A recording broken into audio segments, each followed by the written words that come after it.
All right, welcome back to Thompson to Clark. We took last week off because there was nothing going on. There was absolutely nothing. We had like one story that we were going to try and stretch out for like 45 minutes and then decided, you know That wasn't what? going to work. Let's just call it a week. We'll come back refreshed and we'll get going. So, Yeah. we do have a couple of things to talk about. Still not super newsworthy because the free agent market is so dead, and there are still players out there who we thought would have been snatched up already, Yeah. and nothing is going on.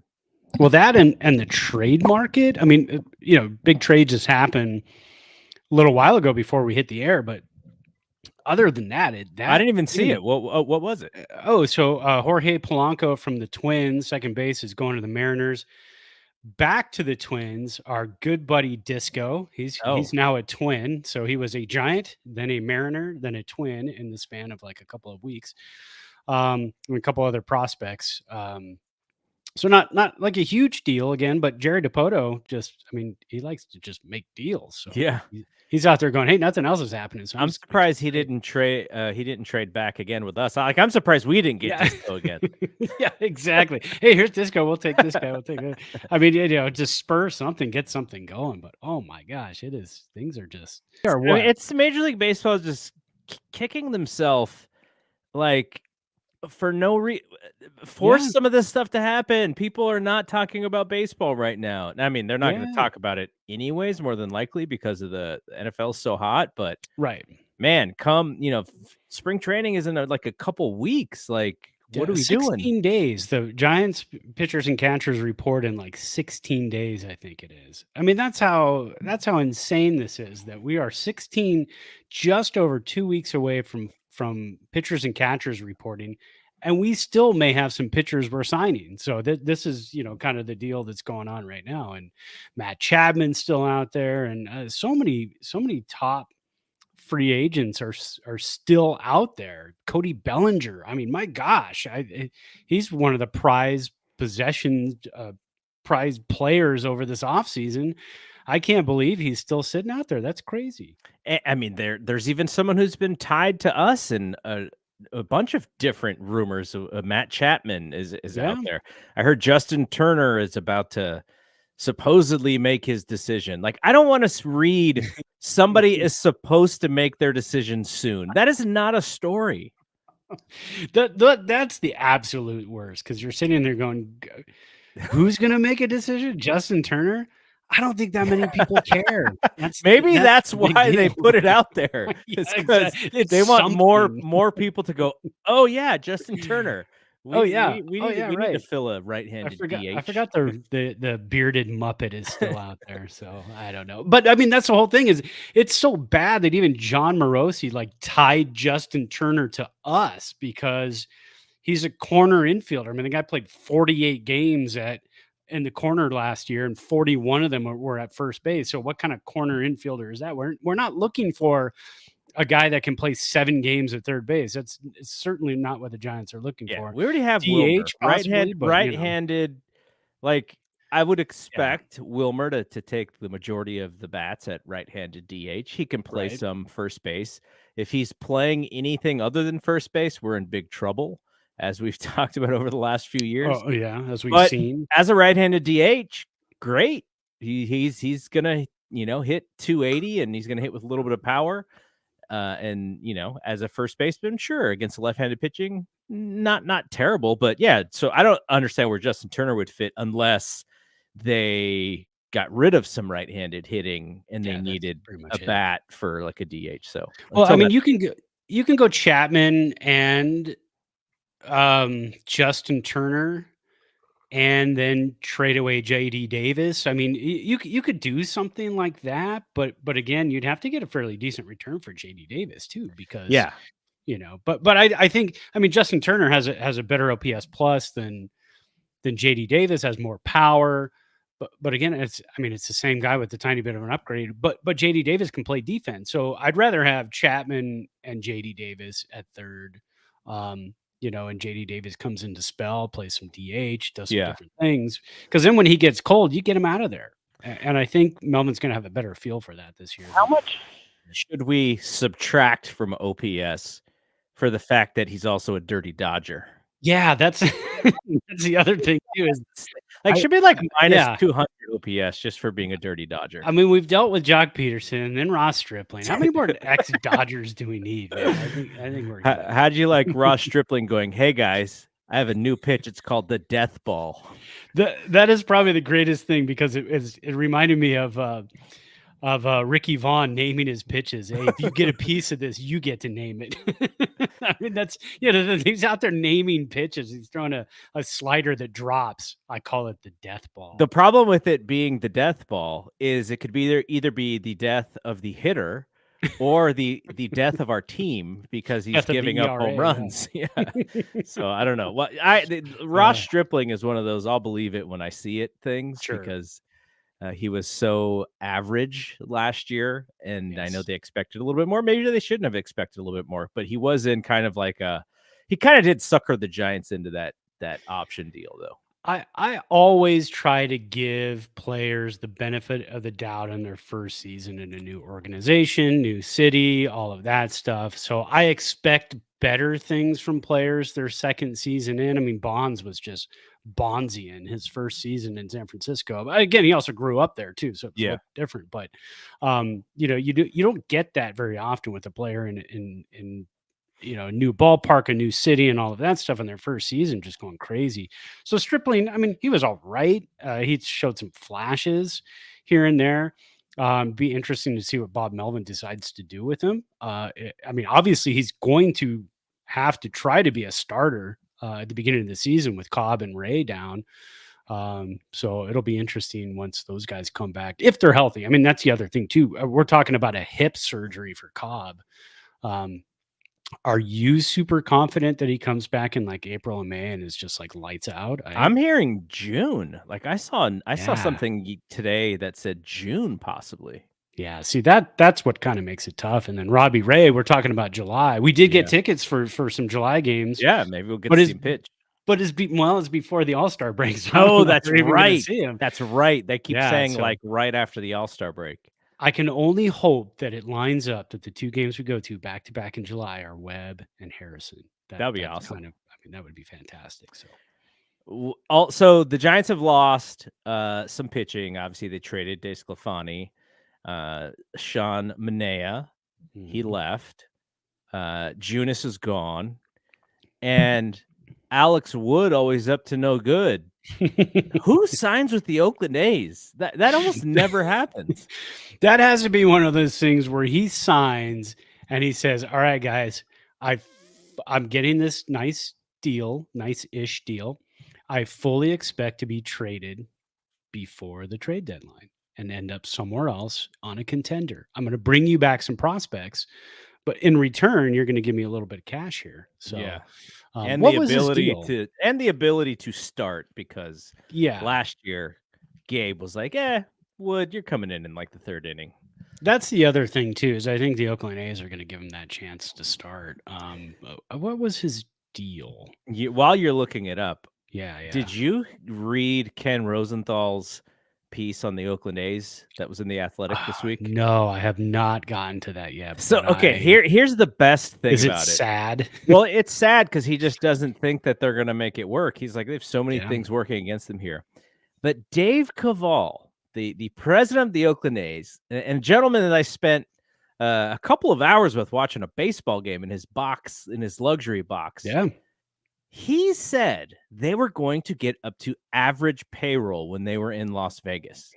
Average payroll is 160 to 170 million. Last year, I think the A's were like 50 or something. I don't even think they were 50. I think I want to say they were closer to like 30 or 40, like 35, 40, somewhere in there. But like, how do you like triple your payroll in a year? You don't have to pay for the stadium. I mean, it's taxpayer dollars. But even like, if you're a free agent, are you saying, okay, the A's are suckers, they're going to give me more than I'm worth because they want to get up to this ceiling?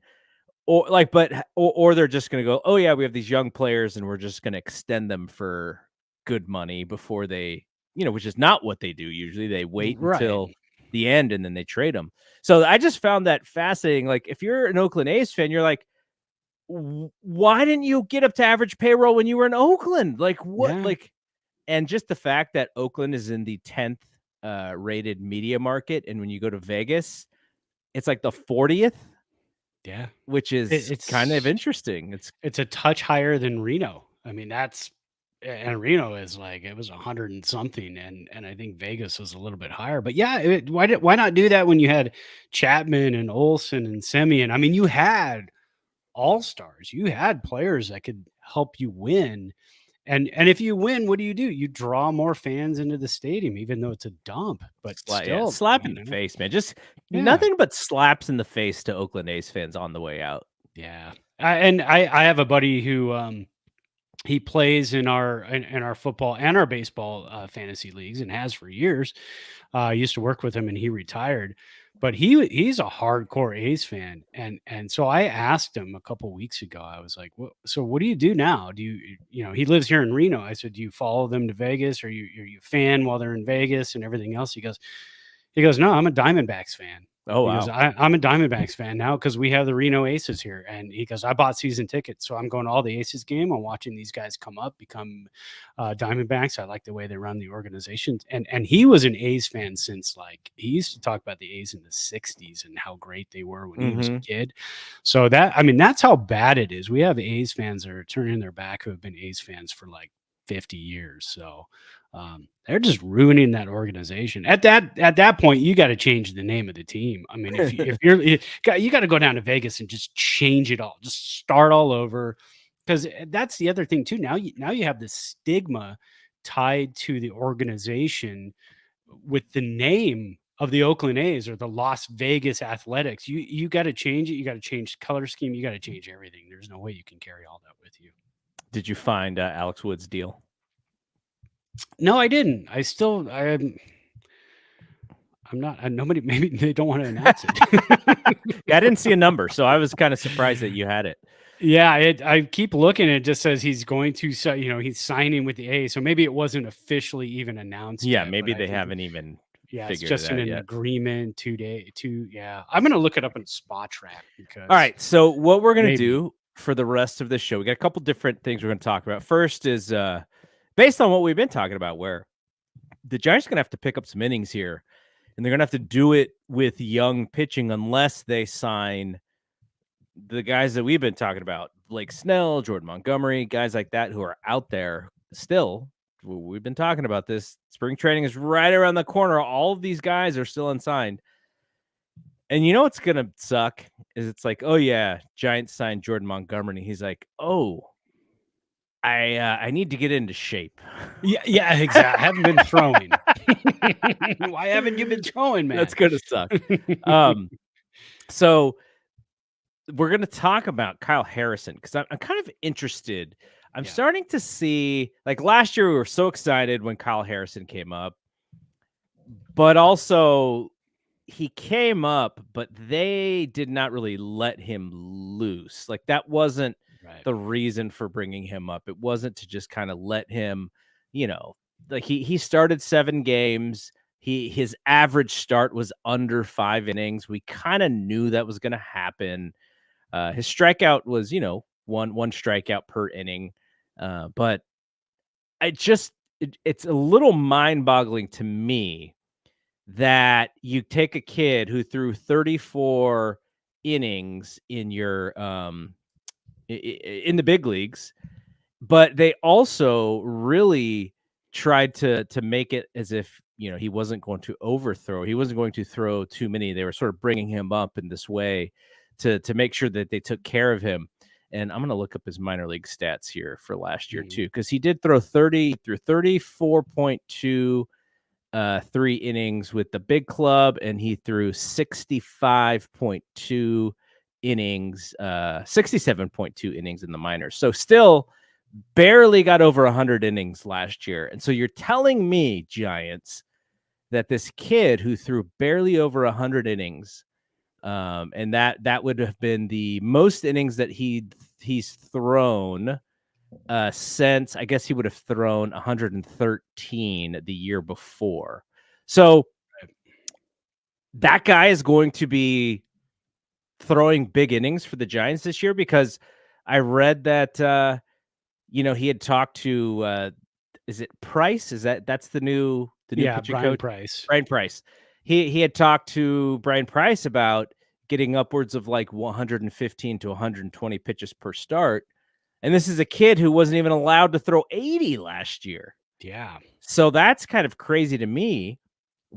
Do you have any expectations on, like, let's say start the year, it's like Logan Webb rolls out first, and then number 2 is whomever, unless it has to be like Ross Stripling or something. But then, 3 or 4, 5 slot is Kyle Harrison to start the season. I mean, is there an expectation that this dude's throwing 6? Is he throwing are we using openers with him to kind of get him through those first 2 innings? Like, I'm trying to envision what the expectation is for him. Somebody who is a top prospect for them at the same time.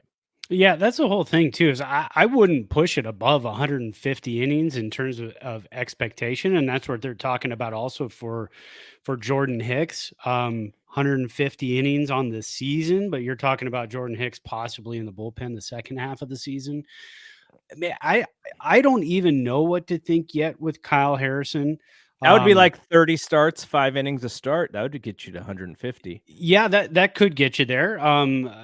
Is he going to be, maybe asked to throw more innings kind of early on, and then second half of the season when Ray and Cobb are back, kind of dial him back a little bit to every 6th day? Treat him like Shohei, and do that with him. I don't know. You can also go 5 innings, and then at that point, second and a half of the season, you got Stripling in there, that can kind of eat up a couple innings to bridge you to the bullpen. Um, but when you look at the Giants and you look at them as a whole, and we'll still talk about, keep talking about Kyle Harrison, but when you look at the Giants as a whole, 2025, so not this season, but the following season, Cobb will be gone. But then you're looking at, possibly Webb, Ray, Harrison, Hicks, Stripling could still be there. Kristen Um, Beck. Beck, Wynn. I put Stripling in there, but he's gone after this season, I would imagine, right? Because he was a 1 year with a 1 year Right. option. So Beck, Wynn, Wisenhunt, Black, and Kaiwei Tang.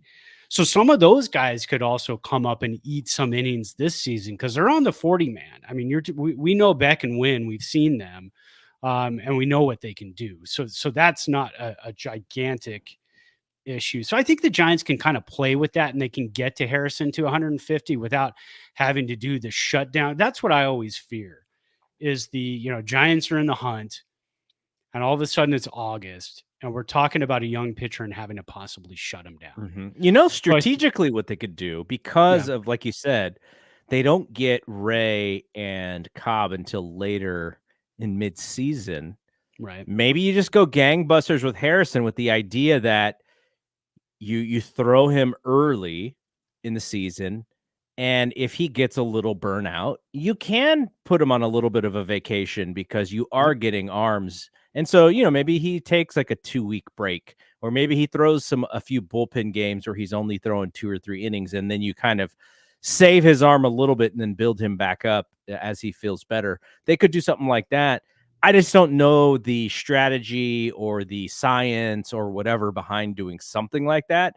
I don't know if it's better for him to throw 150 innings over 35 starts or 150 innings over 25 starts. And then, and then he's got these 10 other appearances where there's less innings and less pitches on his arm.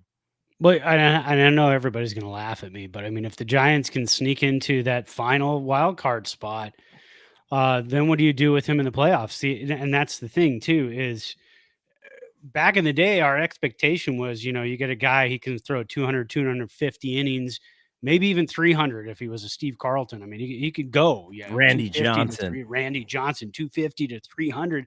Then when you get to the playoffs, they're going to try to go 8 or 9 innings because that's the type of pitcher they were. Yeah. And then you just dealt with the off season, the shorter off season, because you were in the playoffs and everything else. It's not like that anymore. There really is kind of a build to save arms for the push at the end of the season. Again, you got to win games up early. the Dodgers again, just in a very subtle way. Yeah, it's quite possible. I mean, when we talk about, when we talk about getting to October and blowing it, we always talk about the Dodgers, right? I mean, that's So I find the they roll. conversation pretty interesting right now, because last year they didn't want anything to do with these young arms coming in to throw big innings, and now it's like the reverse. Like, oh, we have these young arms who are ready to give us big innings, and I'm like, man, where did the change in the strategy go? It's crazy. It really is crazy, because as a baseball fan, I don't know about you, but I certainly miss watching pitchers regularly gut it out and go to the 8th inning and sometimes the 9th inning. That's fun baseball for me. And that's the only thing that I feel like analytics kind of screwed up, is the third time through the order, this is what happens. But I mean, there's nothing like that. And that's why I really, really, really enjoy having Logan Webb on the team. That's the type of guy. There was a little blurb today. Eno Saris. Yes. We like to read him. Super nerdy guy. If you ever hear him on podcasts, super analytic. A lot. You have to use basically a glossary for terms when he writes, because I don't understand all of it. He put together a list of the top 150 pitchers based off of Stuff Plus. I had to even look. I don't even know what Stuff Plus is, but I just had to assume, and I think I was kind of right. It's like a Fangraph stat, I guess. Yeah, it's a Fangraph stat that's based on their stuff, like breaking pitches, off speed, different things, sliders, cutters, that play off of their primary pitch, which most of them is a fastball. So based on their fastball speed and movement, how do their stuff play off of that fastball pitch? Well, Kyle Harrison came in at 74. Logan Webb was number 9 on the list, which is great. Kyle Harrison came in at 74. And again, it's a prediction based as well. Like, this is how they're also going to do during the season or whatever. But Kyle Harrison's Stuff Plus was rated at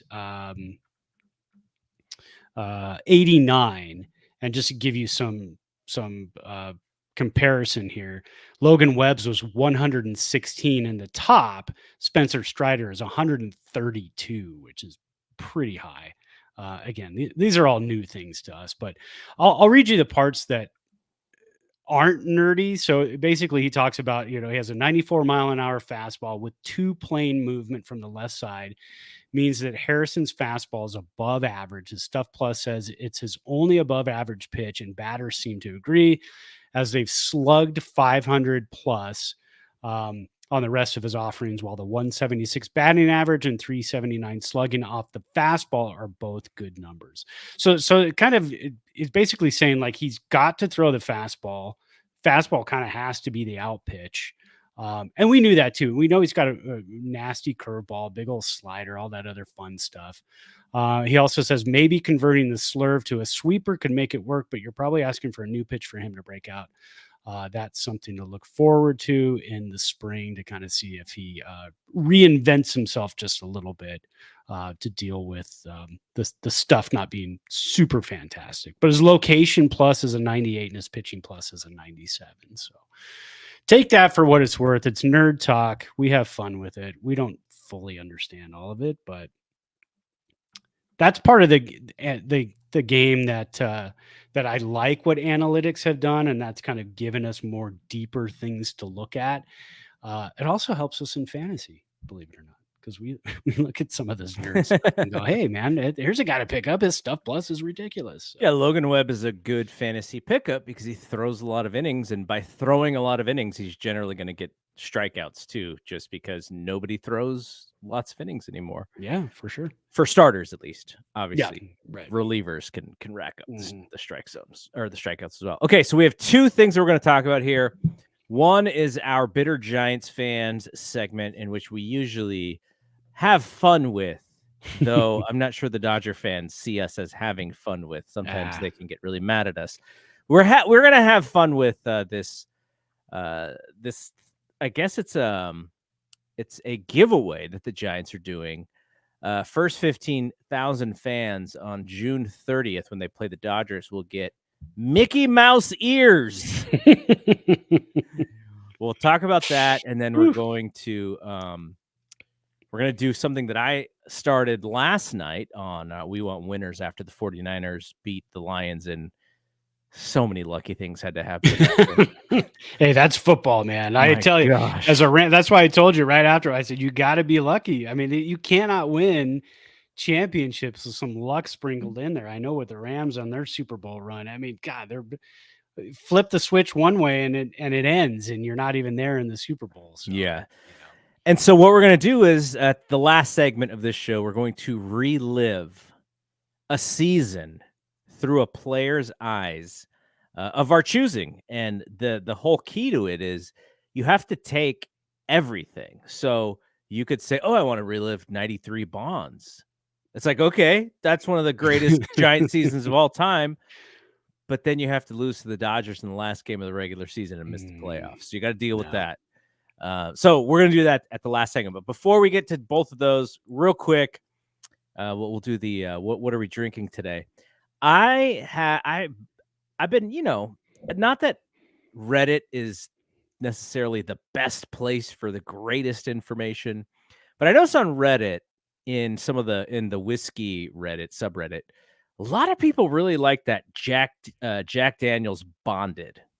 Yes. Like that's a really popular. I don't know where these awards come from, but I guess it won awards probably for like, I guess not expensive whiskey or whatever, or maybe commercial brand whiskey or something. And so I picked some more of that up because if we had got it, I think probably right when I saw it for the first time, I'd got some. And I was like, oh, I'm going to give it a try. I'm a Jack Daniels fan. Like who hasn't had a lot of Jack Daniels in their youth, especially like you just heard the name. And so if you don't really know a lot about it, oh, I've heard of Jack Daniels. Sure. Give me the Jack Daniels. But so I had some Bonded and I mixed it with some Diet or Cherry Coke Zero. So I went to the grocery store and got some Cherry Coke and some Jack Daniels Bonded. So nothing fancy, nothing special, though I did have another Manhattan this weekend when we went out to dinner. So I did have one of those. So that was sort of my fancy drink for the weekend. And I'm going back to the old faithful Jack and Coke. I blew my wad on my alcohol usage this weekend. We stayed one night, Saturday night, and I did fine. I woke up fine. Yeah. But Saturday we went to the new Margaritaville Resort in Lake Tahoe. And with that grand opening night that we purchased, you get 2 free drinks, $50 resort voucher, and all kinds of other fun stuff. So, and we love it. It's right next to Heavenly Village in South Tahoe. And we love that area. We go a couple times a year and just kind of hang out and hang out in the village and stuff. And so we got there and had lunch, got a beer. Then we went across the street to South Lake Brewing Company, had a couple of 8-ounces, didn't go crazy. It was kind of saving it. Then we get back to the resort and the guy making the drinks, we give him the free drink things. And, I'm thinking he's just going to like house margarita or something like that. And he goes, I don't care, whatever you want. You just tell me, I'll make it. I said, oh, okay. Let's go. I said, I'll just do an old fashioned. I said, do you make a good old fashioned? He goes, oh yeah, it's great. So I said, okay, perfect. So he makes an old fashioned. I swear there had to be like 4 ounces of bourbon in that sucker. Wow. Yeah, it was a strong one. And then we went to dinner, ended up ordering this pineapple bourbon drink that was good. I enjoyed it. And then our food was taking forever. And the manager comes over, and a new place, Jimmy Buffett's Steakhouse. And I ordered like the bouillabaisse, so all the seafood. And he goes, have you ever tried the all right? I said, no, I have never. I said, this is our first time here. He goes, let me get that for you. He goes, it's on the house. So he brings it over, and it is like, it tastes like a Bananas Foster dessert. Oh, wow. It's like banana and wild turkey Long Branch bourbon. And when I finished that, I was like, all right, I'm not sure I'm going to be able to walk back to the room, but we're going to do our best here. So, so, so then yesterday I got home, I was like, I'm not going to have anything. And then tonight, long story short, too late, I got myself a Guinness, just a nice 4% beer, because I thought I'm gonna take it a little bit easier tonight. But we had a really good time. I highly recommend if you're in the South Tahoe area, and if you like Jimmy Buffett, if you like that lifestyle, the chill lifestyle, it's a really cool place. The rooms are awesome. They did it up really well. Everybody there is super nice, and there's live music in the lobby like every Thursday, Friday, and Saturday night. So it's not a commercial for the place, but highly recommend. When you were walking back around the resort and stuff, were you doing like the Eddie Murphy Delirious, where he's like impersonating his stepdad, just going like, "It's beautiful." Yes, exactly. That's how I felt, because before, the woman who was singing in the lobby, she had a fantastic voice. So when I was working on that old fashioned, when we were done, I gave her a $5 bill, because I was like, man, her voice was phenomenal. And we listened to like her play like 10 songs. So I'm like, oh, I'd give her 5. Then when we saw her, when she finished her set after dinner, we're walking by her, she goes, "Oh, thank you very much." And I just went, "You're awesome." And I just kept walking, because I thought, I cannot hold a conversation at this point. So I was just like, yeah. She said, "Thank you very much." I said, "Thank you. You're awesome." Keep walking. Oh, that's hilarious. Yeah. All right. So let's talk about this Mickey Mouse ears thing here. Yes. So I want you to tell me, because I was not aware of this controversy that Dodgers fans are going through. And I'll tell you how I how I heard about this. So there is like a meme going around that the 2020 World Series championship, which we've always said was like not even like, it's like half of a title. Right. But to Dodgers fans, they have a stigma about it, and people call it the Mickey Mouse World Series title. I have not heard that before. Oh, interesting. Yeah, I remember growing up as a kid, a lot of times if you said like, "Oh, that's the, that's a Mickey Mouse bike, dude. That thing's broken down. It's not." Yeah, I've heard that. I've heard that before, but I never heard the World Series called a Mickey Mouse championship. I've seen it. I've seen pictures of, Mickey Mouse with the Dodgers championship ring on and stuff like that. So, but again, it's kind of funny now, because Disney is a multi-billion-dollar corporation. So when you call something Mickey Mouse, it kind of has a different meaning nowadays. Yeah. It's not a fun theme park for kids anymore. It's like it's powerhouse. A corporation. It is, like you said, powerhouse. So to have it called that is kind of funny. But when I saw that, when I first saw that, I thought, maybe a coincidence. I didn't really think too much of it, but it is funny. I mean, when you do equate it to that, and you say, okay, Mickey Mouse championship, Mickey Mouse ears. Okay, I get it. But it's not gonna have a Dodgers ring on it. It's not gonna have any kind of Dodger logo or anything else like that. We haven't seen pictures. I don't know if you've seen pictures, but I haven't seen pictures. I haven't yet. Yeah, but it is a veiled shot, because when I go to Disneyland, I do have some giant stuff that had the Mickey Mouse like logo on it and everything else, and so I'll wear it into Disneyland too. So it's another thing that if I can get that off of eBay afterwards. Yeah. Well, we got to find someone who's going to the game who'll just send it to you for like $20 or something. Exactly. Get a couple of those. But yeah. It's a veiled shot at the Dodgers. I don't think it's as big of a deal as most people online made it out to be. But if you mention it to a Dodger fan, they get very angry about it. Okay. See, I had the opposite experience in that. Okay. That's how I knew about it. Sure. Was because a Dodgers fan reached out to me and said, Giants organization is now trolling the Dodgers because they're jealous that the Dodgers signed all of these players. And I said, what do you mean? Like, what did they do? And he said, well, there's Mickey Mouse Ears Day for when the Dodgers are in town. And I was like, oh, I just thought because, there is a LA and Anaheim and Disney SoCal like connection. relationship Yeah. there. That makes sense. But he said, no, they are making fun of our pandemic championship. And I said, oh, I did not put that together like that. Thank you for putting that together for me. So Dodger fans are putting it that Dodgers before we put it fans- together. Dodgers fans believe this is a shot that the Giants Okay. organization is taking at them. Interesting. And so I said, okay, well, how do you feel about that championship? He's like, it's a Mickey Mouse championship. And I said, okay, then why are you mad at us? We're just telling it like it is, man.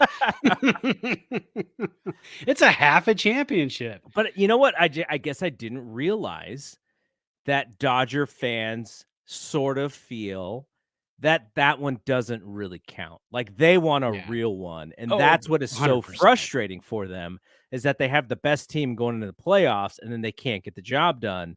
And it almost makes that pandemic championship like even worse the longer that it gets that they can't win a regular one. So that's the part that I guess I just didn't understand the fandom in that way. I was just like, oh yeah, you guys got one. We'll make fun of it because that's just what we're going to do. But they actually feel similarly. That I found that to be fascinating. Yeah, absolutely. And I mean, bottom line is, I don't think there's anybody out there that doesn't look at that 2020 season and think it was weird. I mean, the whole thing, Giants' final home game was a road game, right? I mean, at Oracle Park or AT&T at the time. That was our final game of the season, and the Padres were the home team.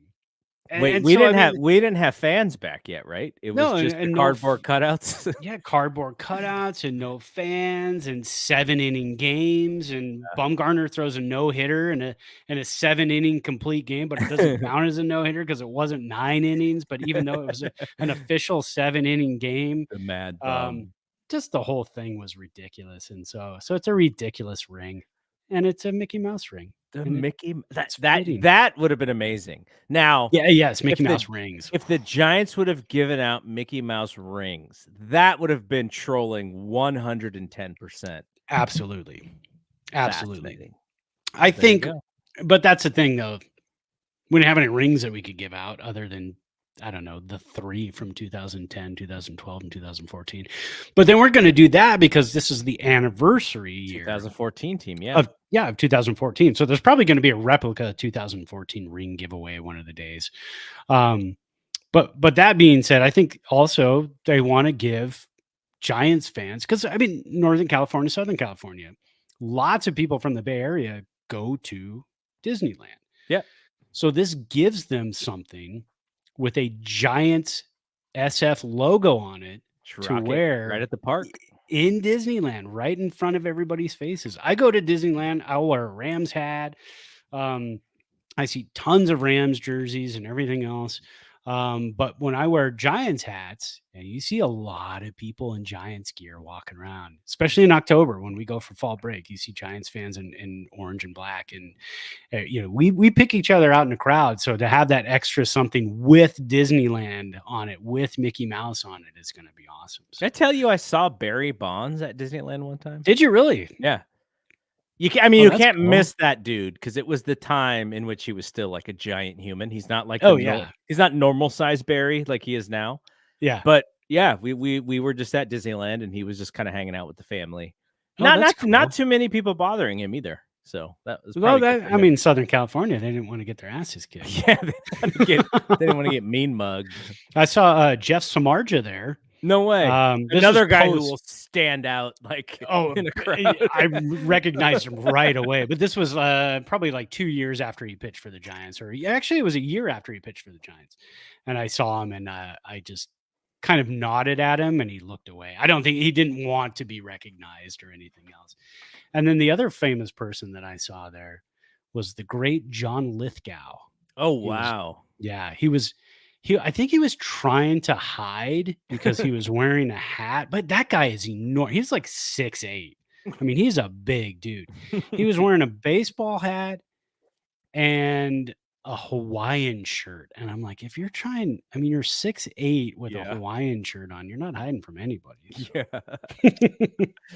Okay, so let's get into our last segment, the Relive. It's Relive week. We're gonna do this on That's the death right. lineup as well, as long as I can Nice. get Ben Cruz to jump on with me because Brian is in London right now. That's Brian right, sent man. me photos of the pub that they show on Ted Lasso. He visited the Oh, nice. actual pub that is Oh, the spot for Ted Lasso. So that was that's so cool. So cool. he's having a good time. Yeah, but he's Nice. gone for like 10 days. I was like, man, long business Jeez. trip, dude. I want to So go. I know, me too. So the idea, like I mentioned, you're reliving a season again through the eyes of a specific player. And on the 49ers one that we did last night with Rod, I chose 1990 Joe Montana because that was like his last great 49ers season. They win the Super Bowl, and 2 years later he's gone essentially. Yeah. And Rod did the year before through the eyes of Jerry Rice. They win the Super Bowl that year too. A little bit of a tougher season. They did lose. They were on the cusp of maybe not even making the playoffs, but that's what he chose.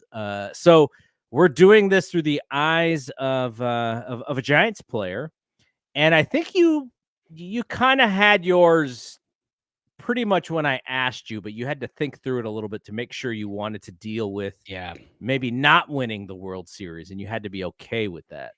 Yeah, I did because it was one of the first seasons I can remember really dialed in to the batting title chase because one of our guys was in it. So I went with 1989 Will Clark. Uh, Probably still arguably that was his best season, right? I mean, after that, he had some good seasons in Texas, some decent seasons in Baltimore.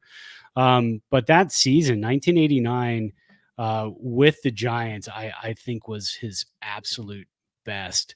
Um, that was a team. Now you probably have your memory is like way better than mine when it comes to this stuff. You know why? Um, It's because I was always reading media guides. That's yeah, exactly. See, and I was into like all of baseball. So like yeah. 1989, I could tell you, what the Red Sox were doing, what the Royals were doing, the A's, the Giants, the Cubs. I could tell you all of that stuff.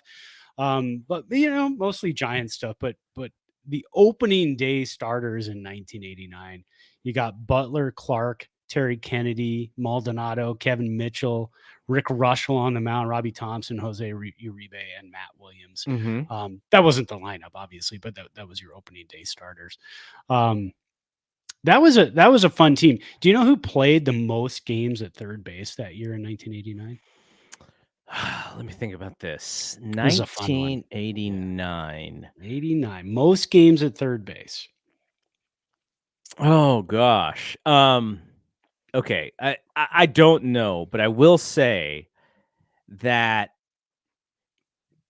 the great pinch hitting Ken Oberkfell was on that team, but he was past his was. prime as a Yes. third baseman, so I don't think it was him. It was way past his prime. Number 10, Ken Oberkfell. Third base, most games played at third base, 83 games for Ernest the Furnace Riles. Oh man, I should have known that one. What else did Ernest Riles do? Do you remember? Yeah, he hit like what the 10,000th home run in the Giants history. That's right. Yeah. I Yep. don't remember what year that was. I think it was 90, 91, maybe. I can't Something remember like that. exactly. Yeah. But Will Clark had a battle with Tony Gwynn throughout that season. And they went into, let's see, let me just, I want to make sure I get all the right stats on Will Clark here. In 1989, Will Clark, he batted 332 in the first half and 335 in the second half. So super consistent. 321 against lefties, 340 against righties. That 321 against lefties is amazing. That is, especially, I mean, because it tells you he didn't really have a hole in his swing. If you try to pitch him inside, he was still going to crush you. Yeah. He was going to turn on and just rip it down the line. Not necessarily hit a home run, but he was a great pull hitter. He was a great all field hitter, but just a fantastic pull hitter. He would hit some rockets to right field. 325 at home, 341 on the road. He finished, I didn't believe this one when I saw it too, because he's not a leadoff hitter, but he finished first in the National League in runs scored with 104, second in hits with 196, third in RBIs with 111, fourth in doubles with 38. Here's a good one. Third in triples with 9. That tells you what kind of season he had. Spray hitter. Jose Canseco called him a 3-toed sloth with no arms, and he still hit 9 triples. That's all he had to do is go, Jose, I finished third in 1989 in triples with 9. 546 slugging. On base was 407. So they go into the final 3 games of the season. Will Clark is leading the batting race with 333, and Gwynn is 332. And they're playing against each other. So I don't know if you remember that. That was a fantastic 3-game series to watch on TV, because we're sitting there going, man, the Giants are wrapping this thing up. They're winning the West. And now they got to deal with Will Clark needs to stay hot, get some hits. Tony Gwynn goes 7 for 13 in the series. Will's like, pitching staff, come on, help a brother out. He's like, what am I supposed to? How am I supposed to? I got to go now. I got to go 6 for 13. He goes 4 for 12. So he goes into the final day of the season 330, or final 3-game series 333, finishes 333.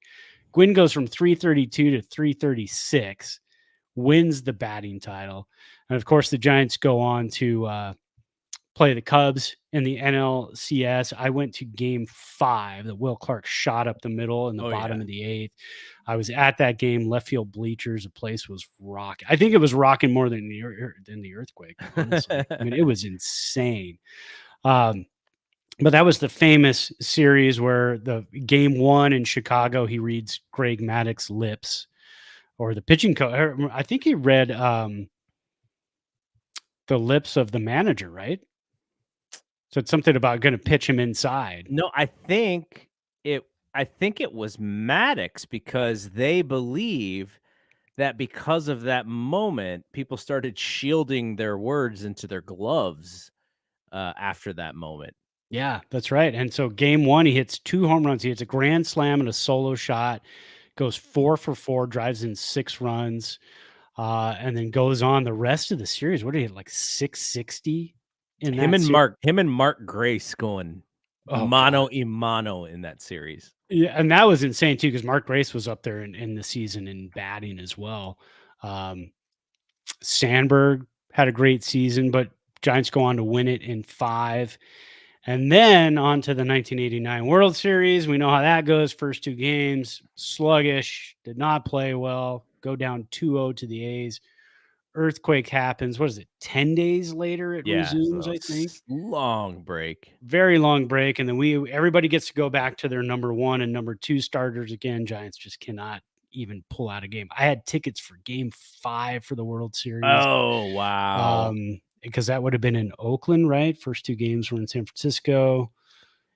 No, I think the first 2 games. No, first 2 games were in Oakland. Yeah. So it was in San Francisco. It was at Candlestick. I had one of those, one of the boxes up there. My uncle's corporation or something had, and so we had game 5 tickets, and it never happened.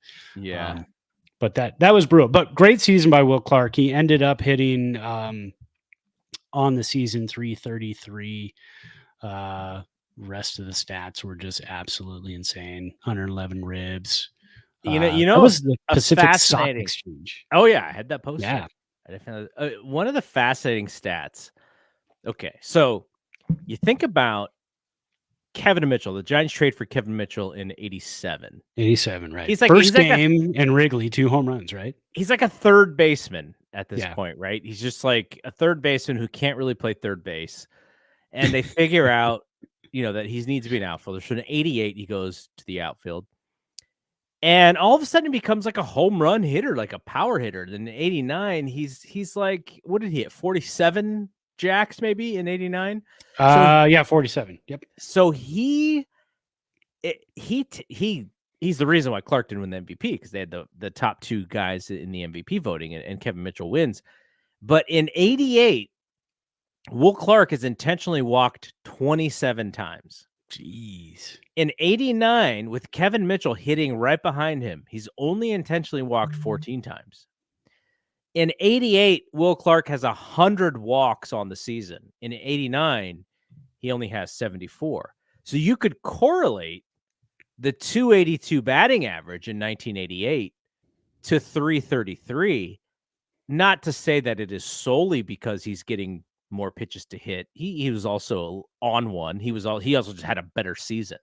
Yeah. But that is a 50-point increase in batting average. That's and crazy. a 30 like a 36-point increase in slugging, and like almost a 60-point increase in OPS. So all of that is just because he had a guy hitting behind him, and so they had to throw to him. And so that was I always like that part of it, because it just shows you what happens when you have somebody hitting behind you that the team fears. Like, you're just going to get more pitches to hit. And Clark proved it by hitting, almost 50 points or over 50 points higher on the batting average. So I thought that was, that's a pretty cool stat. Yeah. Something we need to do this year badly. we need to not have guys that you can walk, get on the base paths. They clog it up because they can't run, because that's the other thing too. Right now you can walk Giants batters because they're so slow on the base paths. Yeah, they're just stationary, station to station baseball, and then you get guys on, then they strike out, and then you go back and back on defense. A couple of interesting things about Clark. He's not going to make the Hall of Fame. He didn't even hit 300 home runs for his entire career. But MVP voting, 1987 is still his highest home run total in his history, 35 jacks in 87. So second full year in the league. He finishes 5th in the MVP voting. 88, he also finishes 5th in the MVP voting. 89, he is 2nd in the MVP voting, only to Kevin Mitchell. He wins his first of 2 Silver Sluggers. In 91, he is 4th in the MVP voting, even though they were not a good team at that time. He wins his 2nd Silver Slugger award, and his only Gold Glove was in 1991.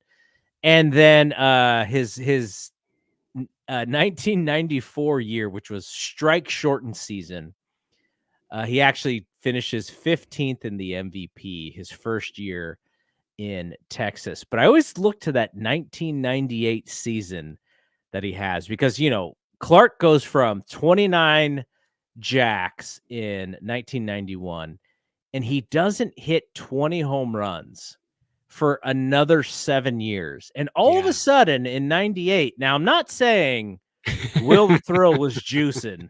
No, because he still looked like he had like just skinny arms, but he does hit 23 home runs, kind of like a comeback season for him in 1998. And he has like kind of like a retro year, 23 jacks, 102 RBI at his year 34 season. So he had to show them. He's like, look, I got one more like really good season in me. And he stayed healthy, which was the other thing, because all those other years that he didn't get to 20 jacks again, he was missing at least 25 to 30 games, and even more in some cases every season. So we need to go back and look at the Farmer's Almanac and see how warm it was in Texas that summer. in 1998. Maybe that has something to do with it, because all of a sudden pop up to 23 home runs when you're hitting 12 and 13. But he was injured. He had didn't he have leg issues? He had lots of issues, and some of it was because he didn't really believe in like the physical fitness aspect of it. He didn't want to feel too bulky because he liked his swing. He's a good old boy too. He wasn't gonna, he was gonna take his time off, and he wasn't gonna necessarily be running bleachers and stuff. That just wasn't his style. So okay, mine. I'll do mine pretty quickly here, so we don't spend too much more time on this. I was like, oh, we're gonna have a short show today, and we're already at the 55-minute mark. So mine is very similar to yours in sort of how it lays out, because yours had Will Clark losing the batting average title in the last series of the season, and my guy actually won the batting title. I am not the biggest Buster Posey fan. I've said that before. I really like him as a player. I thought he was excellent. Near the end of his career, I thought, there's some times where we needed somebody to hit a home run, and Buster's kind of flailing one out into right center field with not a great swing. But we know that his position, he had a lot of injuries, and similarly to Will Clark, his power numbers went down as he got a little bit older. But this season that I'm looking at was one of the all-time greatest seasons in Giants history, I think. 2012. It is the season after this guy tears every possible ligament in his knee, getting drilled because what is that dude's name who took his head off? I forget his name. I try not to even remember who that dude is who did not slide at home and decided that he was going to play football instead of baseball in a normal regular season game that wasn't even that important. It was one of 162 games. Buster Posey out for the season. He only played 45 games in 2011, and that's after the Giants' first World Series championship in San Francisco, which was Buster Posey's rookie year. So he misses the rest of the 100 and some odd game season, and he's just rehabilitating this really torn up knee. Now, in most cases, when you tear up your knee in that way, you're probably going to miss a year, a full calendar year, maybe even more. So that happens in May. Buster's ready by opening day of the following year. That's crazy. Now he is only 25 years old, so the body is healing pretty quickly there as a young man. But he goes on to play 148 games, and 610 ABs, 24 jacks, 103 RBI, 336 batting average, 957 OPS, which is ridiculous in the sort of the non-steroid time of baseball. That is upper echelon stuff. He wins the MVP, the only MVP of his career, and really the only time he was in the top 5 of the MVP.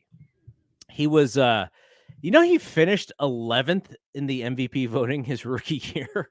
Did he? Oh my gosh! How? I don't understand that one. In 108 games. Yeah. So the following year, 2013, the Giants are not good. He's finishes 20th in the MVP voting. The 2014, they win another championship. He finishes 6th. He also finished 9th, 14th, and then the last year of his career, which we were so surprised that he retires. He finishes 21st in the MVP. Giants win 107 games in the regular season. So Buster's not, but we just saw Joe Mauer get elected into the Hall of Fame, and I think he paved the way for Buster to also get into the Hall of Fame. Buster, obviously, with the 3 World Series titles, should kind of be higher than Joe Mauer, but Joe Mauer had some crazy hitting seasons in his early career as a Minnesota Twins catcher.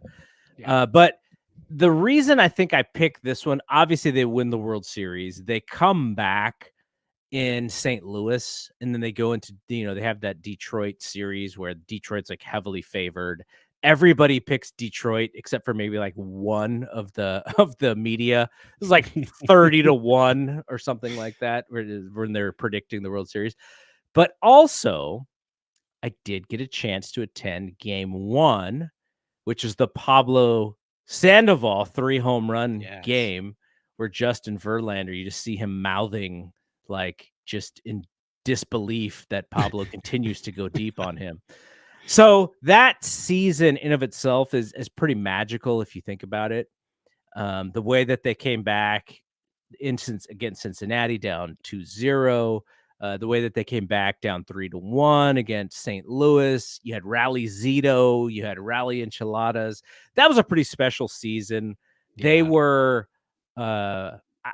probably I thought I would say it was probably their best out of the teams in that year, but they kind of underperformed in the playoffs a little bit. I thought they should have done a little bit better, but they came back to win, so that was kind of important. But I think that is my number one because they won the World Series. I didn't have to see them, lose some of these games. But number two to me, if I was to pick a season and not worry about the postseason, it would have been 93 Bonds, because that was like something we'd never seen in our life as Giants fans, right? Right. It was just unbelievable to have the single best player offensively and defensively and speed and like all eyes on us. Like, just because he came to the Giants, like all of a sudden we were like a national team that everyone wanted to keep their eye on, whether they liked us or they hated us. That was a moment. And Barry's entire stay with the Giants was kind of like that. So you just felt like, man, it's us against the world. And this was not that. This was, I think, where we were kind of like a little bit like the dandy because some of the players that we had. But I think, that's the season. As much as I would have loved to take a Brandon Belt season, but Buster was the man back then, and you kind of have to go with that. So that's mine. That is Buster Posey 2012. That was absolutely a special season. For me, it's always going to be 2010 as the best of the three. My favorite of the three. The most wild, the ridiculous, yeah. like, can you believe this is happening kind of season? Yeah, exactly. Especially after going through 2006, 7, 8, 9, all of that stuff. You know what else is special about that 2010? Lincecum was shitty that entire season. Yes. And then he's able to pitch the last game, right? Yes. And he's great in that last game. That really made you feel good. Yeah, for sure. And then that game against the Braves where you're just like, who this guy? Yeah, 14 strikeouts or whatever it was. Yeah, exactly. I have that game. I bought it off of iTunes at some point, but I think it's been so long, like iTunes doesn't work the same. So I don't even know if I have that still. I don't even know if I have that on the download. I think, let's see, I've got the 2010 Blu-ray right here. I don't know. Is that game as like a added extra on the Blu-ray? I don't know. It says, I'm so damn old, man. I can't see anything. Let's see. Bonus footage includes This Week in Baseball, Buster Posey, Giants clinch NL West Division final out, NLDS Game 5 last out, NLCS Game 1 Cody Ross home runs, NLCS Game 6 Juan Uribe home run, NLCS Game 6 last out, World Series Game 1 Juan Uribe home run, and then it goes on. There's like a highlight. Oh, so they don't have like full games. No, but you could, at one time, you could buy the entire 2010 World Series on DVD. It was put out by Major League Baseball. I'm not sure if that's still on eBay anymore, but at one point it was only like $30, and I just never pulled the trigger on it, and I'm not sure why. Apple has that relationship with Major League Baseball. I know they have like some special games as a part of the Apple TV Major League Baseball package. Like I've been able to watch some random games that that were on there, but you would think that they would just put like all the World Series games up, just be like, come on. Oh yeah. Okay, here we go. 8 DVDs plus NLCS games 4 and 6. And all of the games, all 5 World Series games with alternate Giants radio network and international so you get Kruk and Kipe. Exactly. You get Kruk, Kipe, Fleming, and John Miller, because I think all 4 of them did it because none of them were on TV. So all 4 of them actually did the games. But yeah, they're all here. All of the games. $35 on eBay. Brand new, That's still not bad. sealed. I got to pull the trigger. And there's also a 2012, and that one is $22.99. Wow, that's not bad at all. That's only 4 games. Correct, but they do have the bonuses in because see they had to throw bonuses in here. So they've got National League Championship Series Game 5, National League Division Series Game 5. So the game against the Reds where Posey hits Latos into next season. Just knocks him out. And then baseball's greatest games. So it's got the 2012. It's got Matt Cain's perfect game on here as well, the entire game. And then a bonus DVD with a bunch of other stuff. So yeah, pretty awesome. I'm gonna have to spend some money. There you go. Okay, so there you go. We'll have one more. We'll have one more Relive. It's Relive Week on BSPN. Hopefully with the Warriors. If I can get Ben to join me this week, and then we can finish off the thing. It's been fun to kind of like just go back, and it made me think like we could kind of do some themed weeks in slow time. So yeah, absolutely. That will be I'll have to think of some like just to kind of think about the past or whatever. Because for the Warriors, it's probably got to be Steph Curry 2015 when they win the championship. But there's a little bit of like We Believe Warriors with Baron Davis. There's that was fun. I remember we had so what year was that? Like it was like 2007, I think. Yeah, because we were in this house that we're in now. We'd only been here a couple of years, and I think we already had our first kid, but she was young. So I remember watching those games on the treadmill while I was working out and stuff in the house in the evenings, and those were fun games. Yeah. All righty, we are done here, so we will be back with hopefully some actual news as we get. Come on, Scott Boras. It's all on Scott Boras now. Yeah, man, we're a couple weeks away from spring training, so we'll have to think of some topics for next week to kind of get us ready to be in the mood for baseball again. It's coming so fast. So for Brad, I am Double G. We will see you when we see you. Peace out. Peace.